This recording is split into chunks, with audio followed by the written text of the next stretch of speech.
La plus grande injustice qu'on peut se faire, c'est de se comparer à l'autre. Pour quelle raison?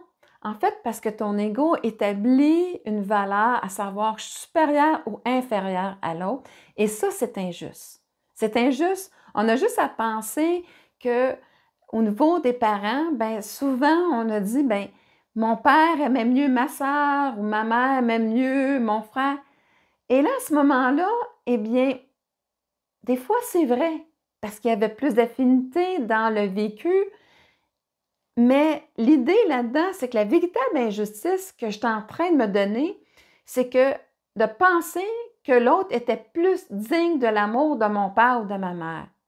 C'est là que la véritable injustice a lieu. L'amour de soi n'ira jamais dans cet espace-là.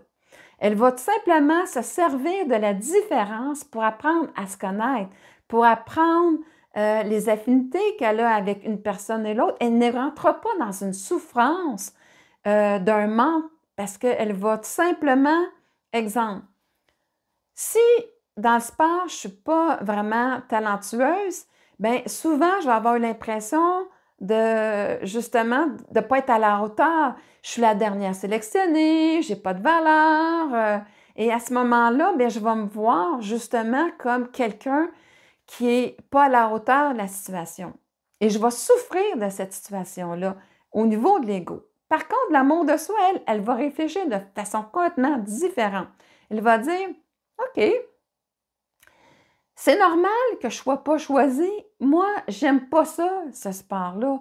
Alors, elle ne souffrira pas, cette partie-là de toi, d'être moins talentueuse parce qu'elle va se dire tout simplement, c'est correct, parce que moi, j'aime plus l'art, j'aime plus lire, peu importe, ça va être quoi ta passion, mais elle va reconnaître tout simplement que pas, c'est pas sa tasse de thé. Et à ce moment-là, bien, elle ne souffrira pas de cette situation-là. Elle va tout simplement comprendre et dire, bien, je serais à la place de l'autre, je ferais la même chose. Par contre, je sais que si ça serait au niveau de me choisir, au niveau des mathématiques pour aider une personne, je sais que je serais la première sélectionnée, supposons, parce que mon talent réside à cet espace-là.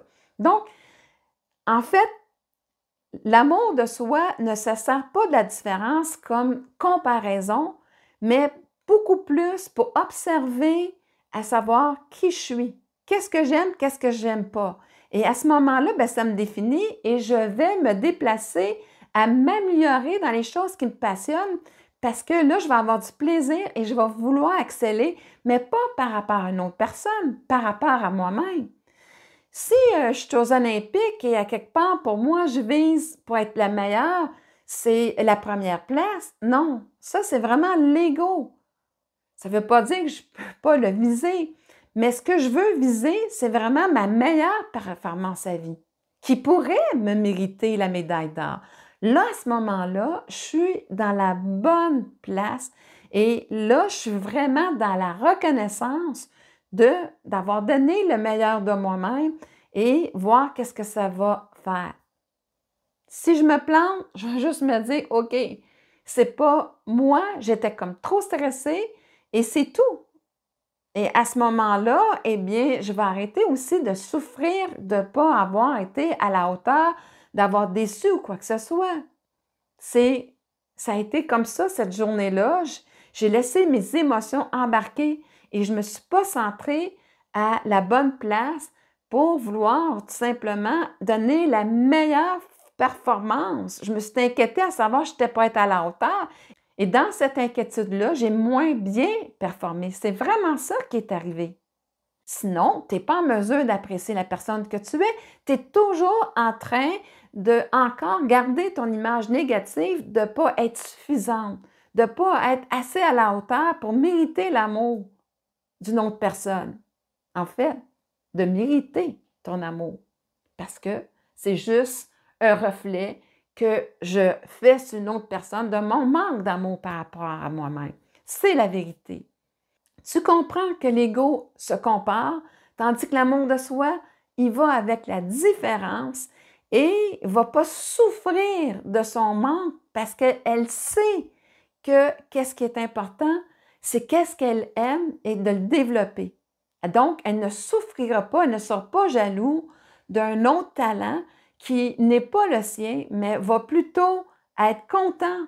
Et à ce moment-là, ben, quand je suis content pour l'autre, ben, je vais booster cette vibration-là de valorisation face à moi-même. Si je suis jaloux, ben, je vais jalouser et à ce moment-là, ben, je ne pourrai pas être dans la bonne fréquence pour reconnaître la meilleure version de moi-même et d'aller me développer dans ce que j'aime. Je vais être bien trop occupée à jalouser l'autre versus me développer. J'aimerais conclure sur une citation d'Albert Einstein que j'adore. Tout le monde est un génie, mais si vous jugez un poisson à sa capacité de monter à un arbre, il passera sa vie à croire qu'il est stupide. C'est peut-être qu'est-ce qui t'arrive à toi. Alors, c'est pour cette raison que la comparaison, c'est de se mettre dans les mauvais souliers. Alors, apprends à trouver ta différence, l'apprécier, la mettre en valeur, ainsi tu seras en mesure de t'apprécier et t'aimer la personne que tu es.